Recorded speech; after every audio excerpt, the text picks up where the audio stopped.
This is MacroVoices, the free weekly financial podcast targeting professional finance, high net worth individuals, family offices, and other sophisticated investors.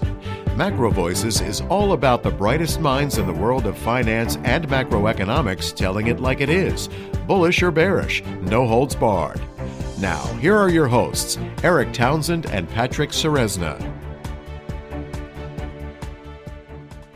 MacroVoices episode 413 was produced on February 1st, 2024. I'm Eric Townsend. 42 Macro founder Darius Dale returns as this week's feature interview guest. Darius says the stock market's bull run is set to continue. We'll discuss markets, inflation, bond yields, and much more.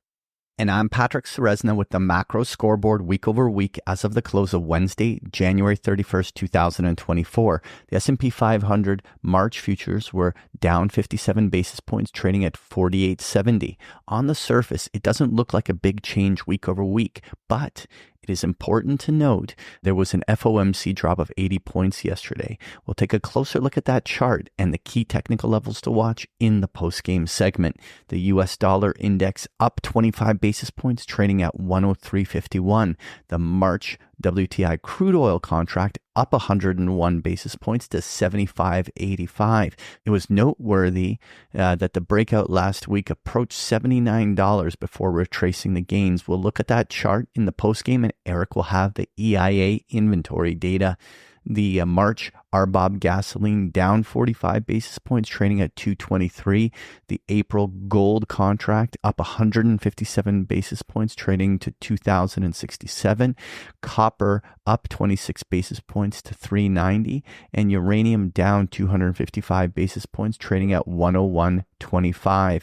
Uranium continuing to consolidate after its very bullish rise over the last 4 months. The U.S. 10-year Treasury yield down 27 basis points, trading at 391, a relentless decline for the entire week. The key news to watch this week is Friday's jobs numbers, and next week we have the ISM Services PMI. This week's feature interview guest is 42 Macro founder Darius Dale. Eric, why did we invite Darius back on as guest this week? Well, Patrick, Darius has made several excellent January calls. We've had him on, almost made a MacroVoices tradition of getting him as one of our first guests in January. I guess we slipped a little bit this month. We're a day off on February 1st. We got him back. So we're a little bit late this year, but he's made some excellent calls, including calling the bear market perfectly in, what was that, January of 22. So it's time to get him back and keep hopefully the string of good calls going. Well, Eric's interview with Darius Dale is coming up as MacroVoices continues right here at MacroVoices.com.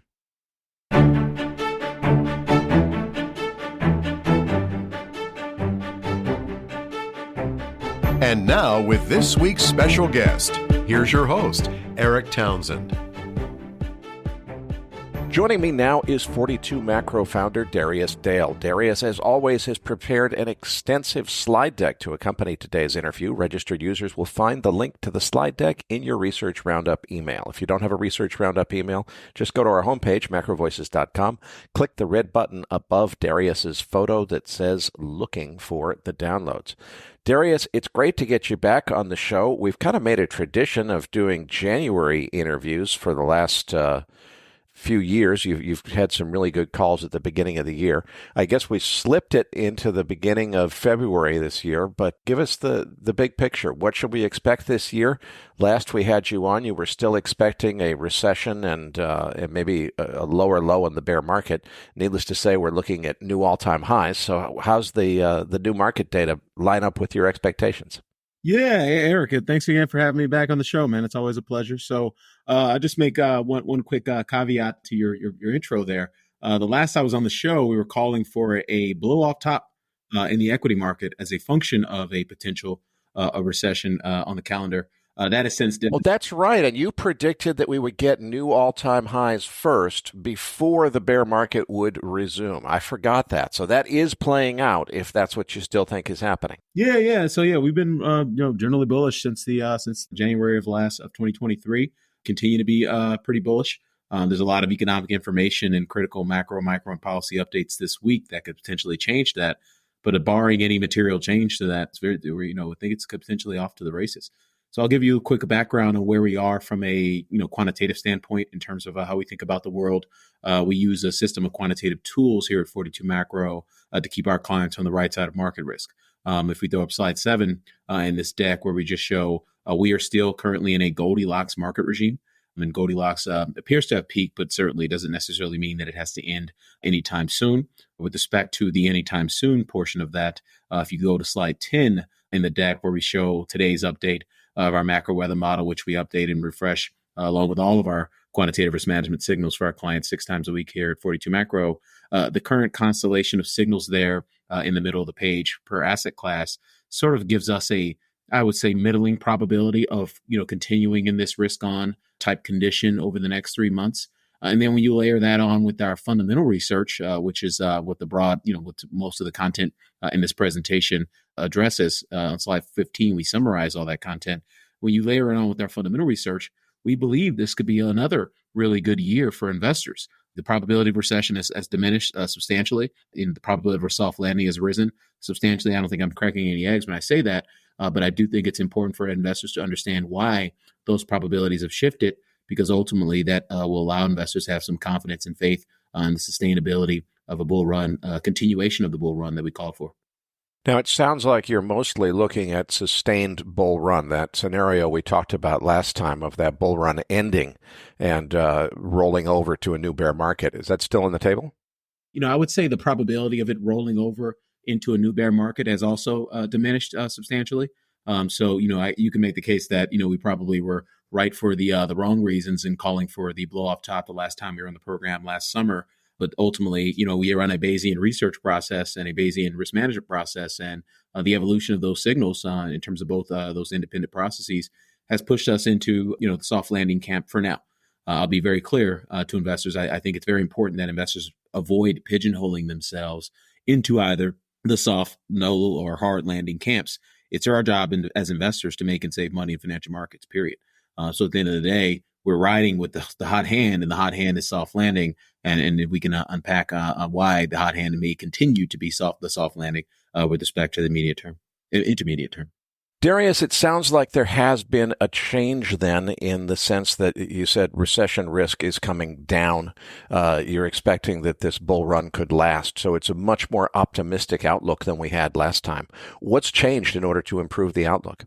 Yeah, absolutely. So the number one thing that's changed at the margins is this big bump we've seen in productivity growth. If you go up to slide 38, where we show in the top panel productivity growth, the Fed funds rate in the second panel, and the growth rate of government consumption and investment in the third panel, we see that productivity growth has popped up to an above trend rate. And the reason that's important is because it's one of those elements that you need to actually experience a soft landing in the economy.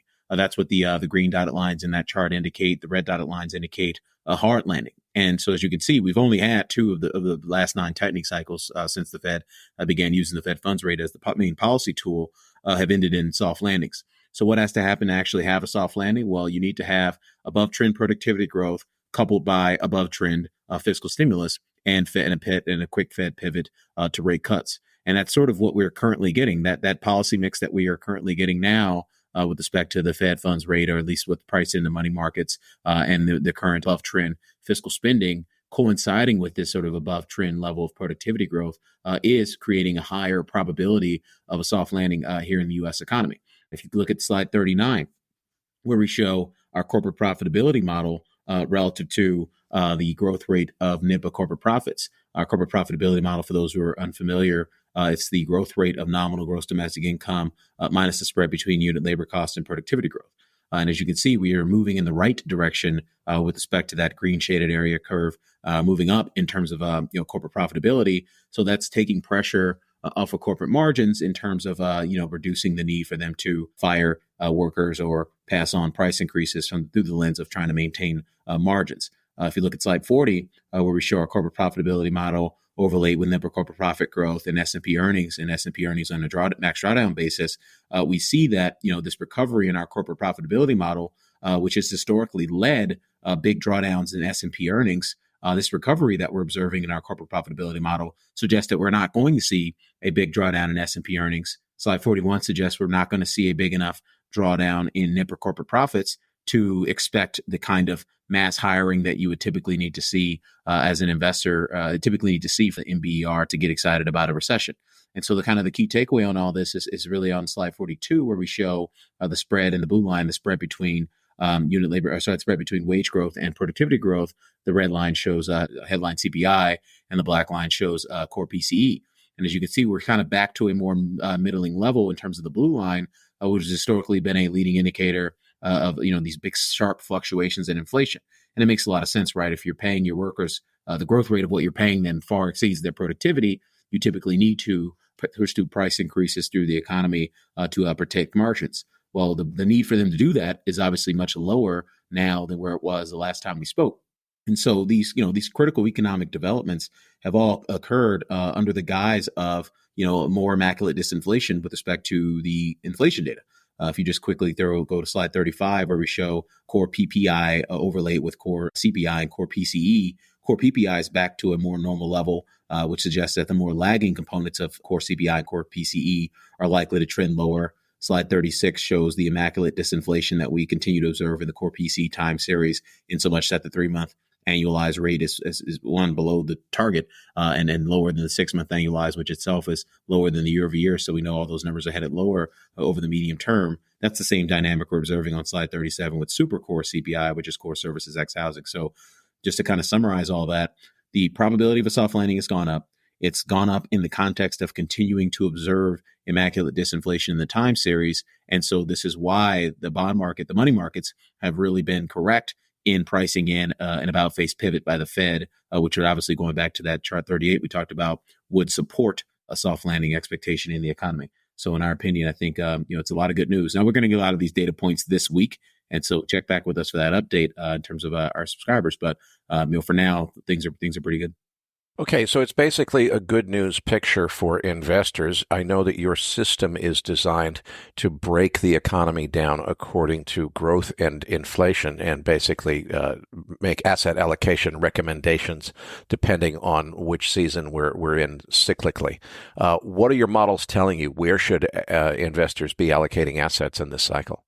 Yeah, so there's 2 elements of our process in terms of how we use our signals and research to support investors. One, we run a systematic portfolio construction process. That's called our KISS portfolio construction process, where we show that on slide 11. That's the background on it. Slide 12 just shows the back test, the out-of-sample back test that we're running live. And by the way, I use this KISS system to manage my entire liquid net worth. So it's obviously doing quite well for our clients since its introduction. So the key takeaways on slide 12 there are, KISS, you can expect an average annual return of about 12% in this process versus a average annual return of about 8% for 60-40. On a max drawdown basis, KISS is about minus 11% versus minus 22% for 60-40 and minus 26% for a trend following process similar to KISS that does not feature the risk management overlays that we introduced on slide 11.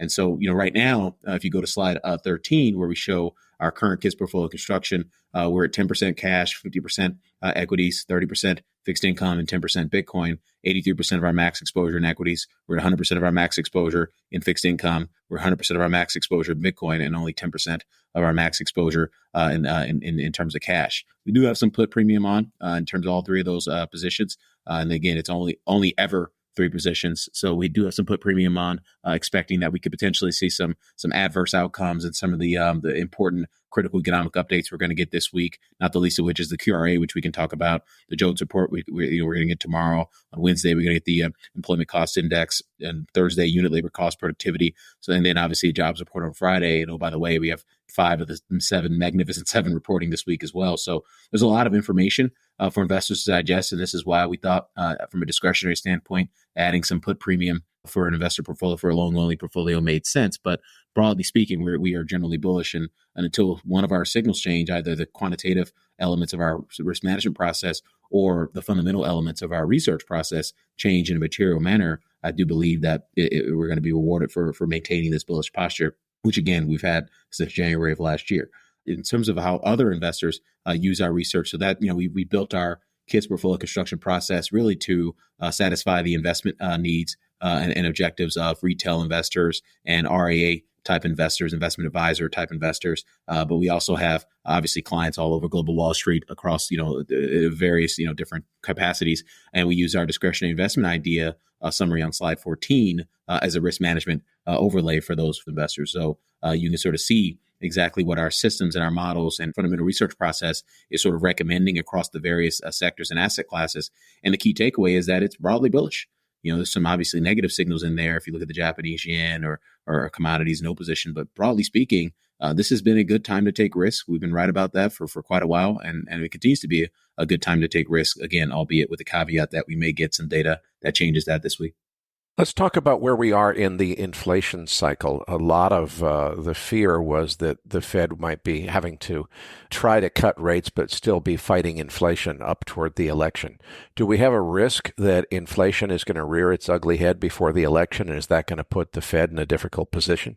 So if you think about this from a distributional standpoint, if there are three outcomes that the economy can experience based on the starting point, there's a soft landing, there's a no landing. And by the way, we'll define it just to help investors so that we're all kind of speaking the same language here. Soft landing, in our opinion, just means there's a period of trend or below trend growth that allows inflation to decelerate without causing a significant drawdown in total employment or income, consumption, investment, all that good stuff. A hard landing would obviously be a recession. Everyone knows what that looks like. It smells like. Then a no landing would just be growth stays at or above trend in a way that prevents inflation and the labor market from continuing to cool. Just as an aside, the reason we're calling it immaculate disinflation is because it's typically not observed prior to a recession. I think we showed the slide last time we were on, Eric, slide 60 in that deck where we show inflation being the most lagging indicator of the business cycle. When you look at the relationship to that cycle and all the different indicators that comprise the inflation cycle, they typically break down at about 6 to 8 months after a recession starts, which is the most lagging breakdown relative to the other elements of the economy, whether you think about housing, orders, production, profit, employment, et cetera. Even if you look at slide 61, the particular column that shows the evolution of core PCE prior to recession, it's typically flat to up on a median basis. So all of the disinflation that we've observed, year to date, or really not year to date, over the last kind of several quarters, all that disinflation has been very immaculate. And so when you think about the risk to the market regime, obviously being Goldilocks, pricing in that rising and elevated probability of a soft landing, the threat to Goldilocks will either come from what we call inflation, which is a risk-off regime with an inflationary bias, or deflation, which is a risk-off regime with a disinflationary bias. In our opinion, we think inflation is more likely to be the next regime up in terms of Goldilocks. Whenever Goldilocks does end, we have a view that it's probably not going to end over at least the next quarter or two. If it does end in the next quarter or two, it's probably going to be as a function of the data we receive this particular week. But again, we'll reserve judgment on that. In terms of, if I could show one more slide, if you look at slide 64, where we show median CPI, trim mean CPI, the median PC deflator, trim mean PC deflator, the core PC deflator, and the super core PC deflator, you're getting, sort of what I would call very positive news from the perspective of the PC deflator elements of these underlying inflation elements. Median PC deflators at 2.8%, that's slightly above trend 3-month annualized. We're at 2.3% trim mean PCE, that's slightly above trend. We're right at trend in terms of core PCE at 1.5%, lowest number we've seen since mid to late 2020. We're right at trend in terms of super core PCE in terms of the 3-month annualized level, 3-month annualized rate there, lowest number we've seen since, kind of late 2020 as well. But what worries me is that we are now moving in the wrong direction in terms of the trend, the underlying trend of things like median CPI and trim mean CPI. And those numbers are well above their respective trends at 4.6% and 3.4% 3-month annualized, respectively. So that's something that is quite concerning. We did a deep dive study on investing during a fourth turning regime last fall and continue to update the data in that study on a live basis. And one of the key takeaways in that particular study on slide 70 and 71, we show that inflation tends to be relatively strong and spike during fourth turnings. That's exactly what we observed in this particular fourth turning as well. We expect that dynamic to persist. And then you look at our secular inflation model, which you and I talked about 2 years ago, Eric, and we were making the call that some of the elements of inflation were in fact not transitory, and we were likely to see significant change to policy that back then. Our secular inflation model is still saying that the underlying trend of core PCE inflation has migrated about 100 to 150-ish basis points higher relative to the prior decade. So we still believe that the inflation genie has not been put back in the bottle. It probably won't be truly put back in the bottle until we get to the other side of a recession. But as we started the conversation with and continue to have a decent amount of confidence in, the other side of recession could be a long ways away. And between the other side of recession, between now and the other side of the recession, could just be more evidence of a rising probability of a soft landing. And we need investors to understand that. Even if you're bearish, you have to understand that it will pay to wait till you start to receive some confirmation, either from asset markets or from the data. We're tracking both daily, 6 times a week here at 42 Macro. You need to get some confirmation that it's okay to be a bear, because right now we continue to think that the probability of bears getting squeezed into the spring remain quite high. A lot of people think that the rate cycle is behind us and that peak interest rates have already happened. Is that true? Are peak rates behind us? And if not, where could they peak? Yeah, so we think rates have peaked for this particular business cycle. It's unlikely that we move back into a realm where nominal GDP is in the sixes or even higher than that. So in our opinion, at around 4%, 4.5%, the 10-year Treasury is appropriately priced. Especially if you look at this from the perspective of term premia on slide 65. We at term premia are basically flat after being deeply negative for much of the past decade plus. We had a nice pop into positive territory a few months ago when we were having the bond market and really global asset sell off in the summertime swoon. That unwound itself. So you can make the case that bonds are fairly appropriately priced, or fairly priced as they've been in quite some time. And so, in our opinion, we probably have seen peak rates for this cycle. But that does not necessarily mean that they're about to head down in a material fashion over the medium term, because, again, we don't see that as the highest probability outcome either, because we're not calling for a hard landing, at least not yet. A lot of people are calling for as many as twice as many interest rate cuts from the Fed as the dot plot is officially representing. What's your take? How many interest rate cuts do we get in 2024? Where do we end in terms of policy rates at the end of the year? Oh, yeah, great question. So, I don't play pin the tail on the donkey on policy rates. I think there's a lot more higher hanging fruit to pick off the tree from the perspective of managing risk. But on slide 34, we just show what's priced into money markets from the perspective of the policy rates. So for the Fed in the top panel, ECB, second panel, UKIP, Bank of England, third panel, Bank of Japan, fourth panel. Over the next 12 months, we're pricing in about 7 rate cuts in terms of OIS curves out 1 year. So that's obviously quite aggressive relative to the Fed's guidance of 3 rate cuts. We think there's a reconciliation process headed for us over the medium term, and that reconciliation process won't be good from the perspective of risk assets, and it is a big threat to the current Goldilocks regime. But in our opinion, that reconciliation process is not going to come out of nowhere. It's going to have to come from evidence of a no landing rising at the expense of the current soft landing being the modal outcome. In our opinion, we have not seen any real hard evidence that a no landing scenario is the highest probability outcome. So in our opinion, yes, what the markets are pricing in from a rate cut cycle perspective is aggressive. We think that there is a day of reckoning ahead of us. But again, putting on that trade today, requires some very aggressive assumptions with respect to where productivity is going to be, where unit labor costs are going to be, where employment costs are going to be, and ultimately where nominal GDP is going to be. And I don't think we as investors have received enough new information from the economy to suggest that those positive trends and all those sort of core underlying features of the economy have changed. And so once we get evidence that something has potentially changed, and again, we're going to get a lot of data this week, once we get evidence that something has potentially changed, and our quantitative risk management signals, namely that global macro risk matrix that we talked about on slide 6 and slide 7, if those things start to change, then we'll start to say, hey, it's time to really think about booking some gains in this bull run that we've really our clients at 42 Macro have benefited from over the past year. Darius, let's talk fiscal policy. We got about 10 months until the election. It's going to be an interesting ride, I think. What should we expect in terms of fiscal policy, and how's it going to affect the market? Yeah, more good news. Less good. I mean, it's less good than it had been. The fiscal impulse is definitely getting smaller, but it's still positive at the margin. So if we go to slide 33 up, that's our fiscal policy monitor that helps us keep track of different changes in the composition and size of different elements of the federal revenues and expenditures. So what we show is that, if you look at the year-over-year nominal delta of the federal budget deficit in 2023, it was up $364 billion. massive fiscal stimulus, and that is actually smaller than it was in June. Would have peaked out at about plus 834 billion year over year in June. That number since trended lower, but it's still obviously a massive number. And so some of the elements that drove that number higher throughout 2023 are unlikely to be repeated, certainly not to the same degree that we here in 2024. And you think about things like individual income taxes, which are about half the federal budget deficit. That they were down 16% year over year at last year.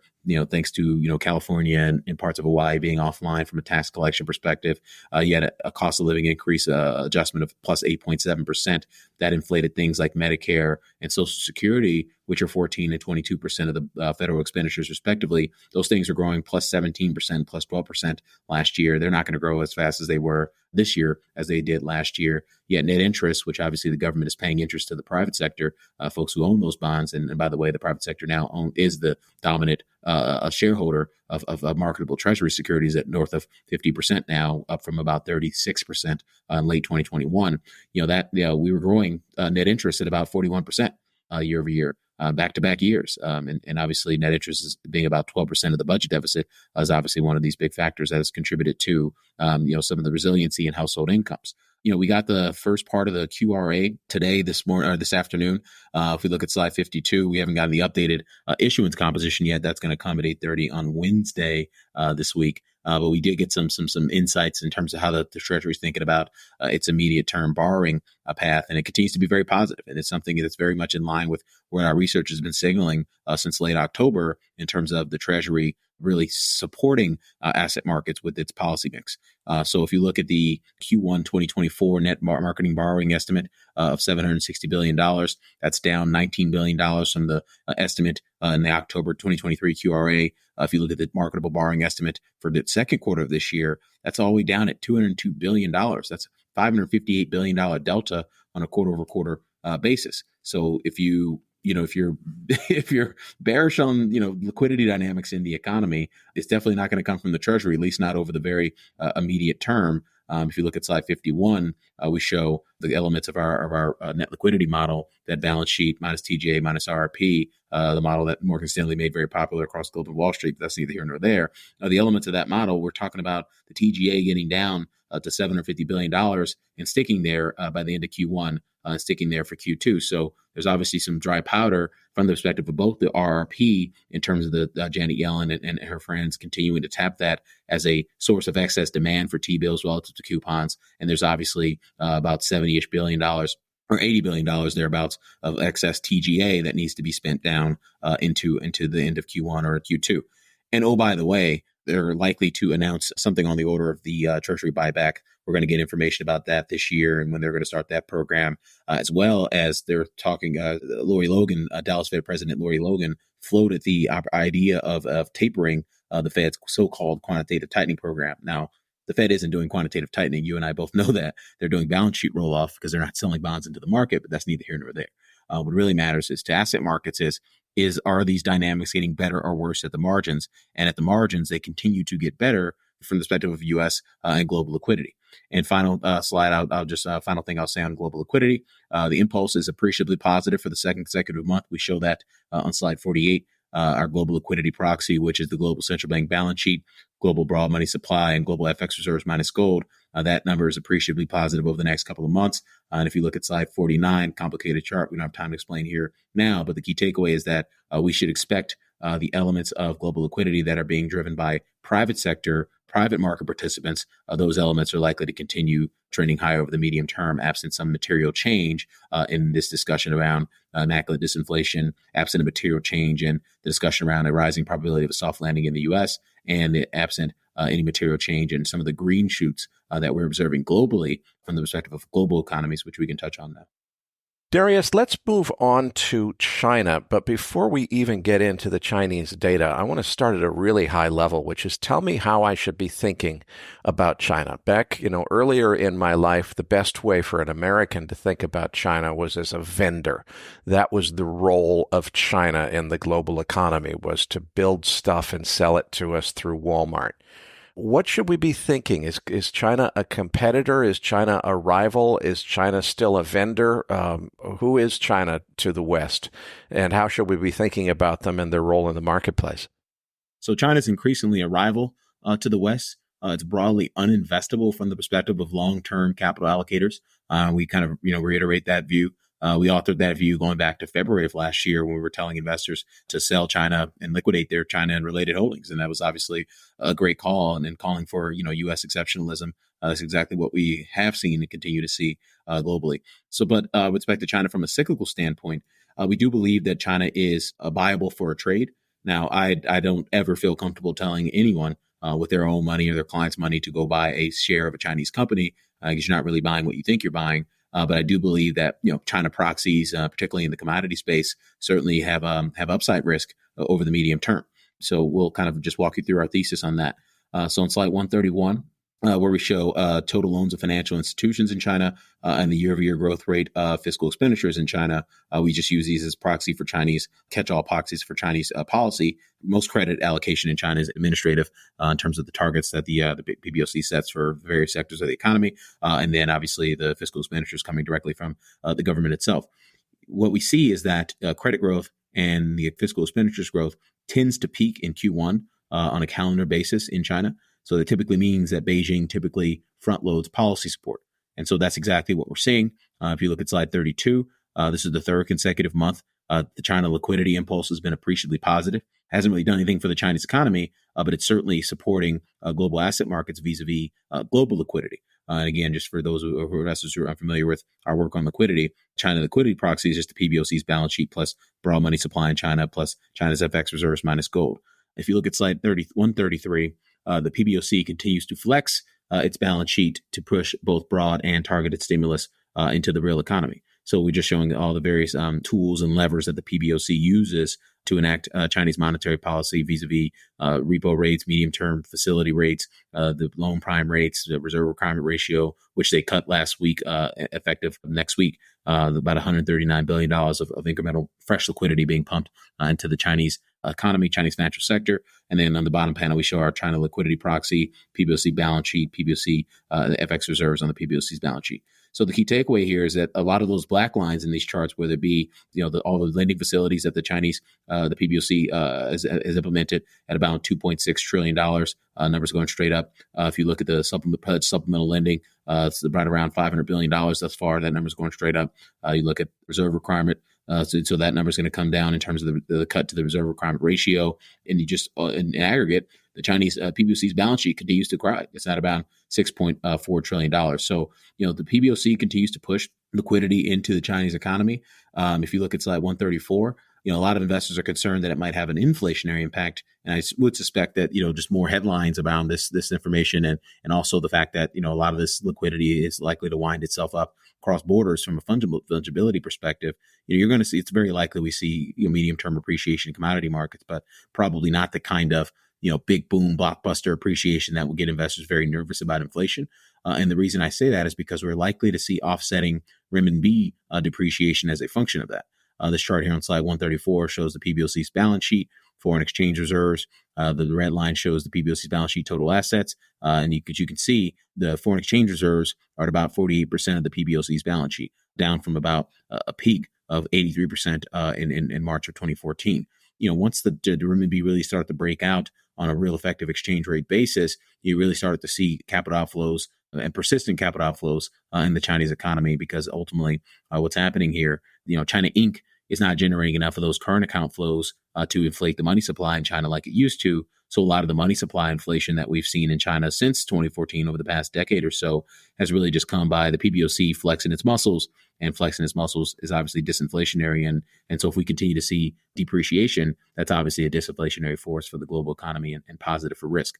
So if you look at this from a cyclical standpoint, Eric, Chinese growth is stabilized, what we show on slide 135, just showing the composite PMIs for the US, Eurozone, UK, Japan, China, and the global economy. It's green shoots globally. There's no economy, no major economy that's slowing at the current juncture, and most of them are starting to trend higher. Now, we're not calling for a material big surge in global growth that investors need to get all horned up about, but certainly things stabilizing globally relative to some extremely muted expectations over the medium term could create an upside trade, for, again, global commodity prices and, pro-risk emerging market type exposures. We're never going to be hey, you got to be overweight emerging markets. I think that call's dead in the context of some of the AI development we're seeing here domestically. But I do believe those things could have some positive absolute returns.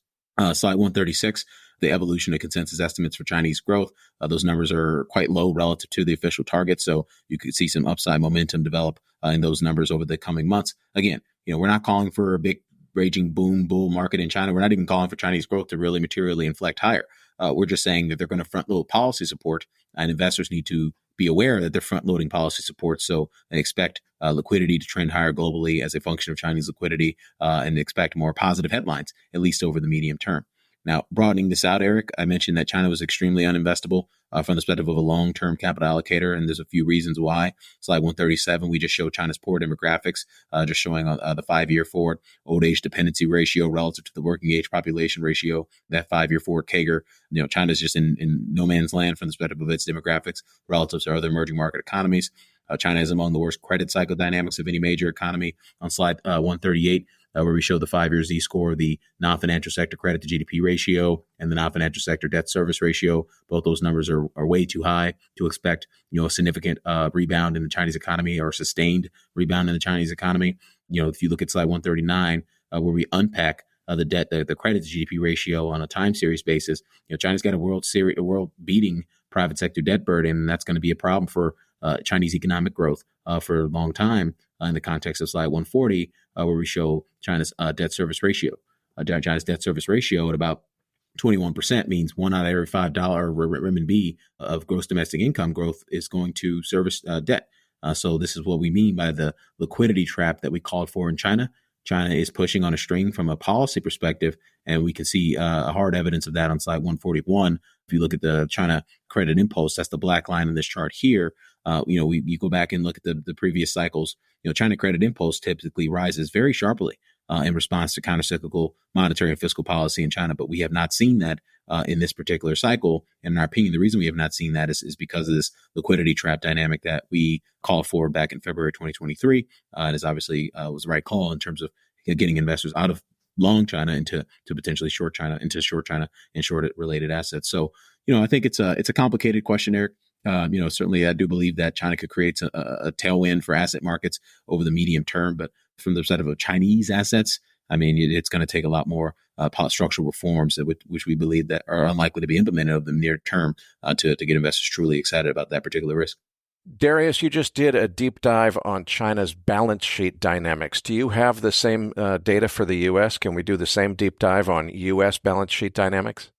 Yeah, absolutely. So it's been featured in these presentations every month for 42 Macro clients since going back to the summer of 2022 when we authored the Resilient U.S. Economy theme that got bears ran over or steamrolled in 2023. And by the way, we're bullish bearish. We go both ways here at 42 Macro. So when I poke fun at bears, just take it in good spirits. At some point, I'll be poking fun at bulls. So it is what it is. But just getting back to this balance sheet question here, if we show slide 17 in that deck where we show household balance sheets being flushed with cash. So what we're showing here in this chart, top panel, is the total amount of cash on household balance sheets, and that comprised of checkable deposits and currencies and money market fund exposure. And at 5% of total household assets, households have not had this kind of share of cash or this kind of stock of savings of cash since the 1950s. So that's obviously quite positive. When you look at U.S. balance sheet dynamics further on slide 18, third panel and fourth panel there, draw your eyes to those panels. Household debt to nominal GDP is at a 73.7% most recent print, obviously well lower than what it was in prior business cycles. So definitely some room for the household sector here in the U.S. to lever up if they wanted to spend more and extend the business cycle. Household debt service ratio is an effective all-time low of 9.8%. So obviously very, very favorable dynamics from the perspective of the U.S. household sector. So quite the opposite of what we're seeing in China. If you look at this from the perspective of corporates, slide 19, where we show corporate balance sheets, those are flush with cash as well. That 5%, similar ratio in terms of total cash divided by total corporate assets. That's about 5%, highest ratio we've seen since going back to the mid 1950s. If you look at corporate floating rate debt, for instance, divided by their total debt, only at 33% of the total, much higher. You've seen significantly higher ratios going back previous business cycles.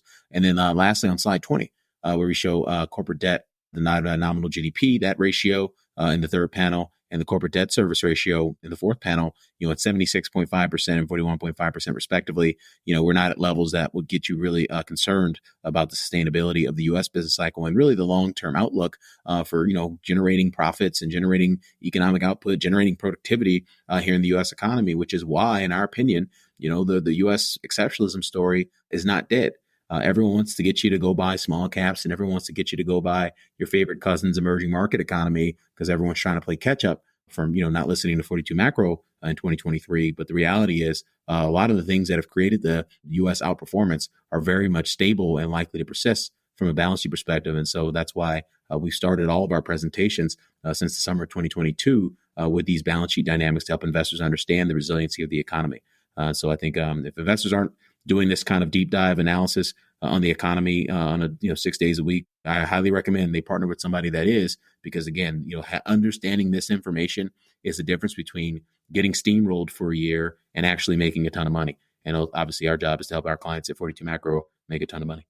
Well, Darius, I can't thank you enough for a terrific interview. Before I let you go, tell us a little bit more for people who do want to gain access to this incredible slide deck that you have. It's not just a one-time thing for 42 Macro subscribers. They can get updated versions of this every single month.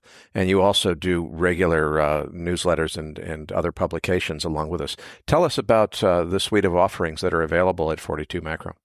Well, Eric, I appreciate that, man. It's always a pleasure. Thank you for having me. I hate wearing the sales guy hat, but obviously I got a family to feed and employees to pay. So, I'll just say, look, like I said, we do research like this on a regular basis at 42 Macro. This particular slide deck is our January 2024 monthly macro scouting report. We publish that at the beginning of every month.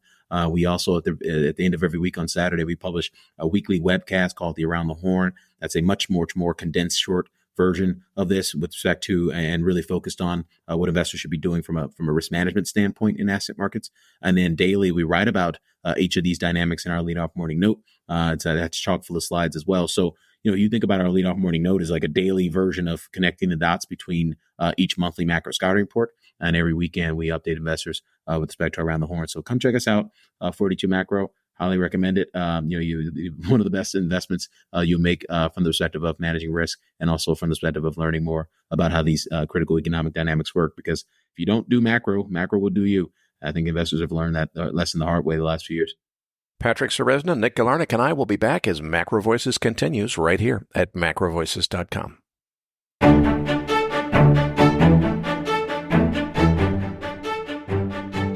Now, back to your hosts, Eric Townsend and Patrick Ceresna.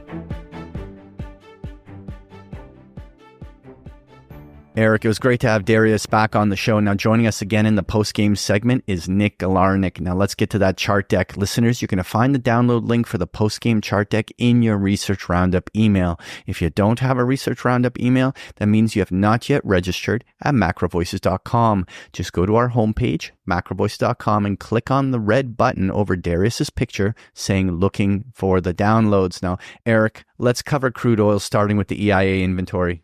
Crude oil built 1.2 million barrels, Cushing, Oklahoma drawing down 2 million barrels, gasoline building 1.2 million barrels, distillates drawing down 2.5 million barrels. That's a net petroleum drawdown of 100,000 barrels. U.S. production bouncing back to 13 million barrels. Remember, it was at 13.3. Then we had a massive 1 million barrel drawdown last week because of inclement weather in North Dakota, making it too cold to pump oil in the Bakken. They're getting a lot of that idled production back online this week, and that's why we're seeing the bounce. The question, as I mentioned last week, is how long it will take us to get all the way back up to 13.3 million barrels. We saw a nice bounce this week, getting most of the way there. Hopefully the rest comes in the next few weeks. Overall, the market continues to firm up. We've sustained above the 55-day moving average for over a week now, so that's definitely a bullish sign. I wouldn't go so far as to say that we have a face-ripping rally or anything, but it does look like a trend higher is finally in place. Time spreads are confirming that, and I personally think it's a much bigger question mark than most market participants seem to have considered as to just how far this situation with the Houthis in the Red Sea could go. I've been for several weeks, Eric, looking for a breakout above that December high to really show that there's a new accumulation cycle happening. It didn't make lower lows. It created a base, starting a pattern of breaking out. To me, this entire area around the 50-day moving average, which lies in that $74, $75 area, is going to be a real inflection point. If we see this dip get bought and the support lines hold in that area, and turn back up, I see every opportunity for crude oil to get into the mid 80s. And now I know we had Anas on the show saying that we could stay in these lower boundaries for the entire year. And while I see that as a big picture view, I still don't see anything out of character if crude oil went up even temporarily up into the 90s before mean reverting back down to the bottom end of the ranges. So we'll be looking to see whether this wave of the cycle has more upside on crude oil. Okay, moving on to equities. I want to get Nick involved in this conversation. Now, Nick, the S&P 500 had a huge ripple week, and then the FOMC turned it. What levels are you watching, and what do you make of this market? Yeah, Patrick. So right now the spot price of SPX is approximately 48.65. We have a call wall above at 49.50 and a put wall below at 4800, which is also heavy support. The implied move for the February 16th monthly OPEX is plus minus 100 points. Therefore, the upper implied move is 49.65 and the lower implied move is 47.65. Key resistance is above right now at 4900. All that said, I'm inclined to think that we see a move lower somewhere around the 46.50 mark on SPX. However, with Meta, Apple, and Amazon reporting tonight, it's still to be determined if we're going to see that move lower or not. Also, Powell spoke yesterday at the FOMC meeting. He was not nearly as dovish as he was in the prior meeting and has kind of pushed out the possibility of rate cuts. So the market kind of got spooked by that. I'm waiting to see pretty much if we break that key level of 4,800, which is also support. And I'm kind of in this holding pattern right now. I agree with almost everything you said. The key here for me is 4,800. One day does not make a new trend. This certainly was a breakdown candle, but it was a breakdown on the FOMC really from a very overbought state. The market really would have needed a very dovish statement in order to just keep plugging away. So we have some sort of a correction underway, but like you were referencing, that one day correction could immediately reverse if we have bullish gaps on earnings on those Mag 7 stocks that are reporting. To me, the 4,800 level you referenced is the pivot. If we have any correction, even if it drops another 50 points, it's nicely bought on dip and turns back up, we could be punching 5,000.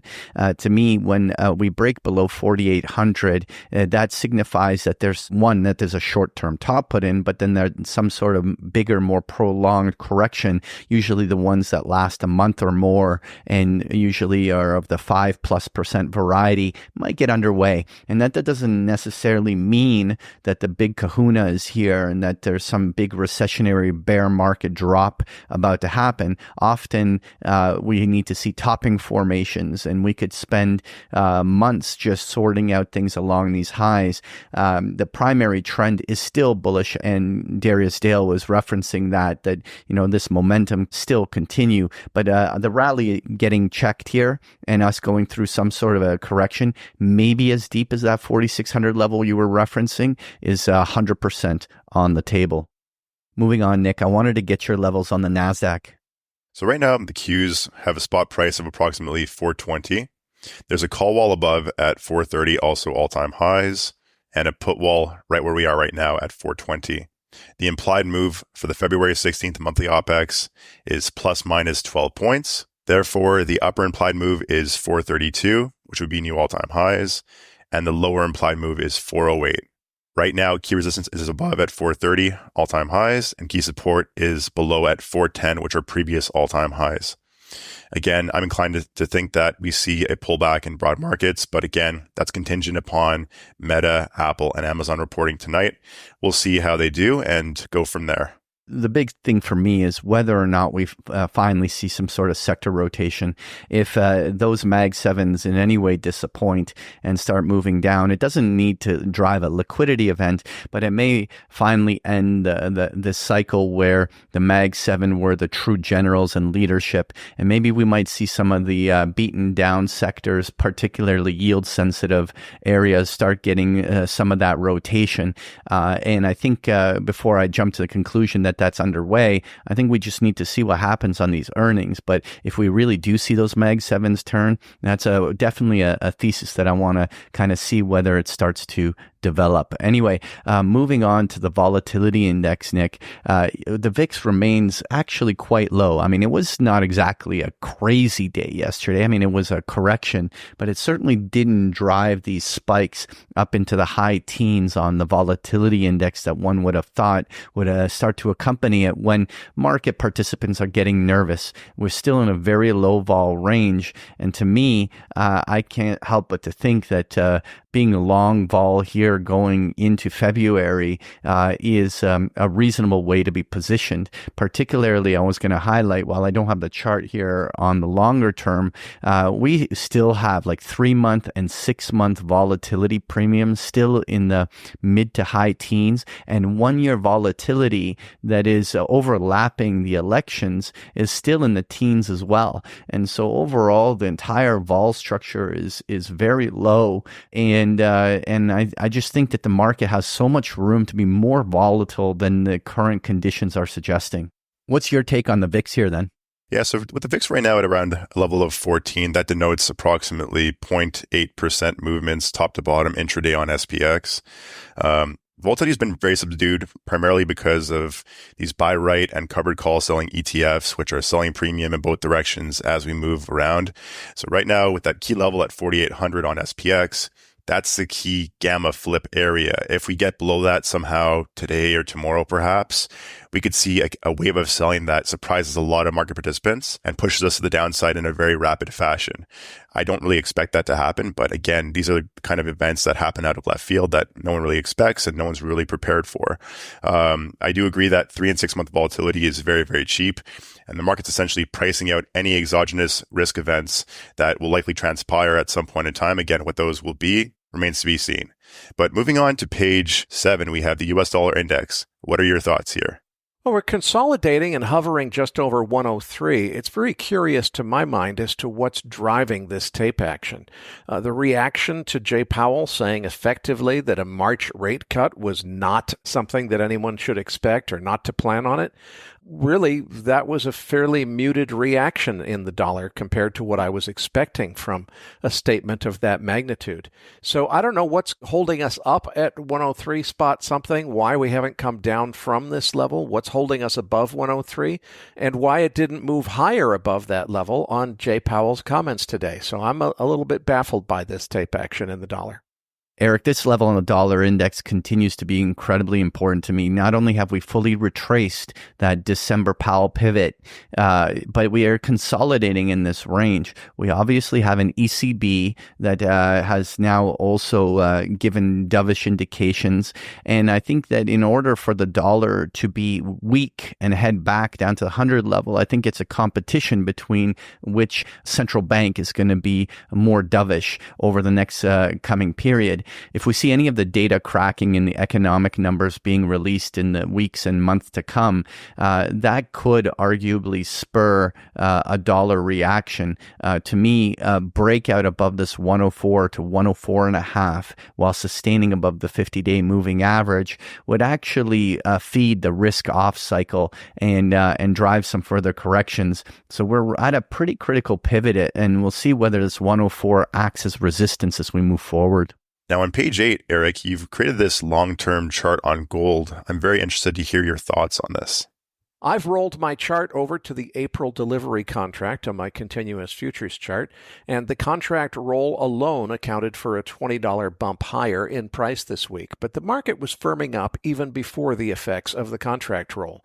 And while the knee-jerk reaction lower to Powell on Wednesday, when he made his statements about telling the market not to expect a March rate cut, the move lower in gold was, needless to say, predictable, but frankly, it was muted compared to what I would expect given the magnitude of that statement, and it started retracing within minutes after it happened. It had retraced 50% of the distance that had moved before the close on Wednesday.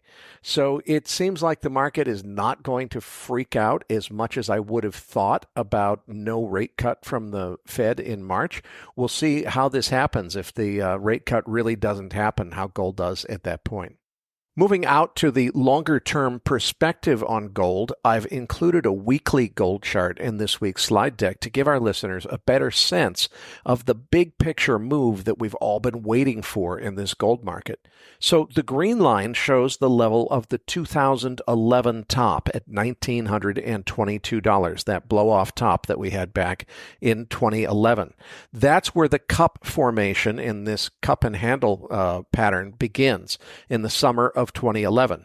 The handle portion began with the COVID top starting in the spring of 2020, and that's when the key resistance level of 2089er was established. The upper horizontal magenta line is key resistance at 2089, while the lower magenta horizontal is the weekly closing high until very recently. So the market has moved above that level, above 2028, which was the closing high until very recently, and it's sustained above that for the last few weeks now. So it looks like we're getting even closer to a breakout above that key resistance at 2028.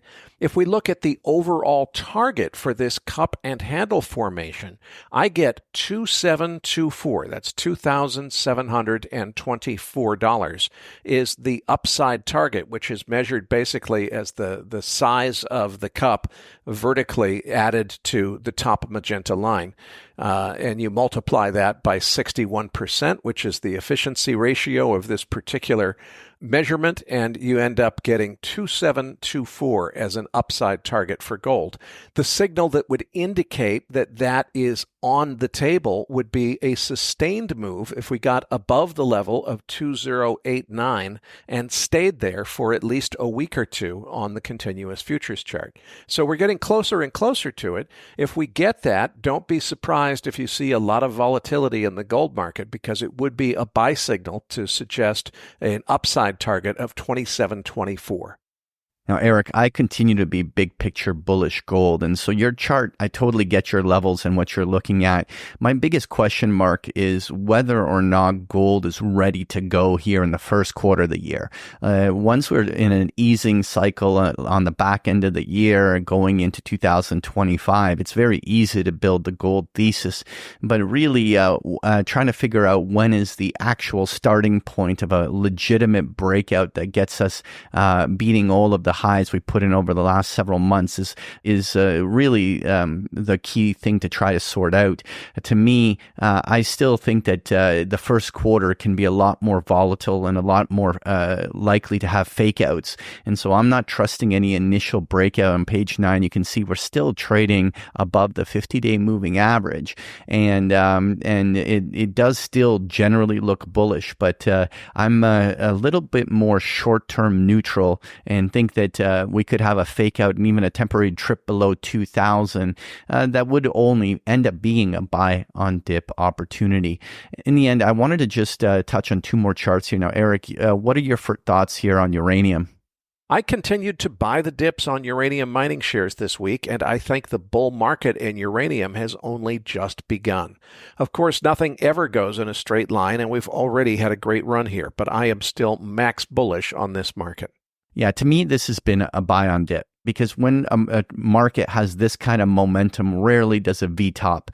The big question for me is this next leg higher able to beat the previous highs and maintain this kind of momentum. Because if we see divergent momentum and a failure to break to higher highs, that to me would suggest that some sort of a swing high may be coming in and some multi-month correction may start. For now, I'm buying the dip in anticipation that the bulls will prevail, but it'll be really important for them to prove what is next. The last thing I want to touch on is this chart on the 10-year Treasury note on page 11. And in the post-FOMC and Powell's press conference, bonds broke out as yields broke down.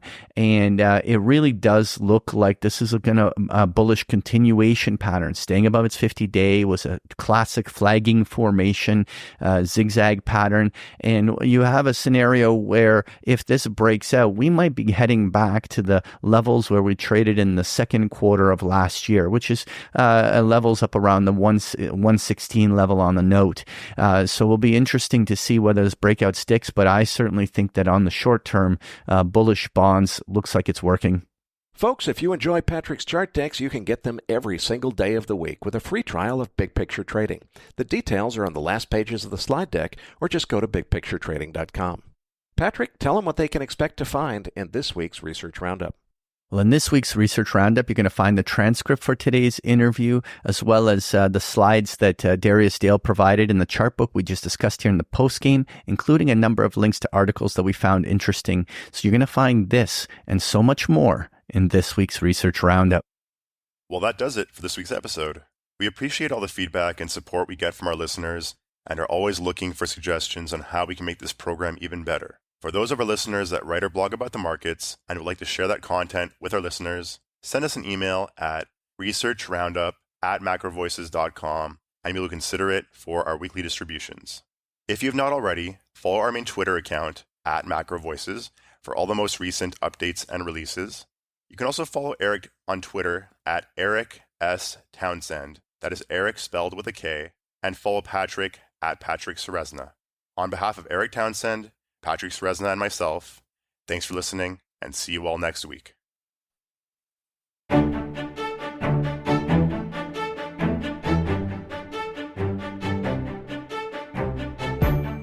That concludes this edition of Macro Voices. Be sure to tune in each week to hear feature interviews with the brightest minds in finance and macroeconomics. Macro Voices is made possible by sponsorship from BigPictureTrading.com, the Internet's premier source of online education for traders. Please visit BigPictureTrading.com for more information. Please register your free account at MacroVoices.com. Once registered, you'll receive our free weekly Research Roundup email containing links to supporting documents from our featured guests and the very best free financial content our volunteer research team could find on the internet each week. You'll also gain access to our free listener discussion forums and research library. And the more registered users we have, the more we'll be able to recruit high-profile feature interview guests for future programs. So please register your free account today at macrovoices.com if you haven't already. You can subscribe to Macro Voices on iTunes to have Macro Voices automatically delivered to your mobile device each week free of charge. You can email questions for the program to mailbag@macrovoices.com, and we'll answer your questions on the air from time to time in our mailbag segment. Macro Voices is presented for informational and entertainment purposes only. The information presented on Macro Voices should not be construed as investment advice. Always consult a licensed investment professional before making investment decisions. The views and opinions expressed on Macro Voices are those of the participants and do not necessarily reflect those of the show's hosts or sponsors. Macro Voices, its producers, sponsors, and hosts Eric Townsend and Patrick Ceresna shall not be liable for losses resulting from investment decisions based on information or viewpoints presented on Macro Voices. Macro Voices is made possible by sponsorship from BigPictureTrading.com and by funding from Fourth Turning Capital Management, LLC. For more information, visit MacroVoices.com.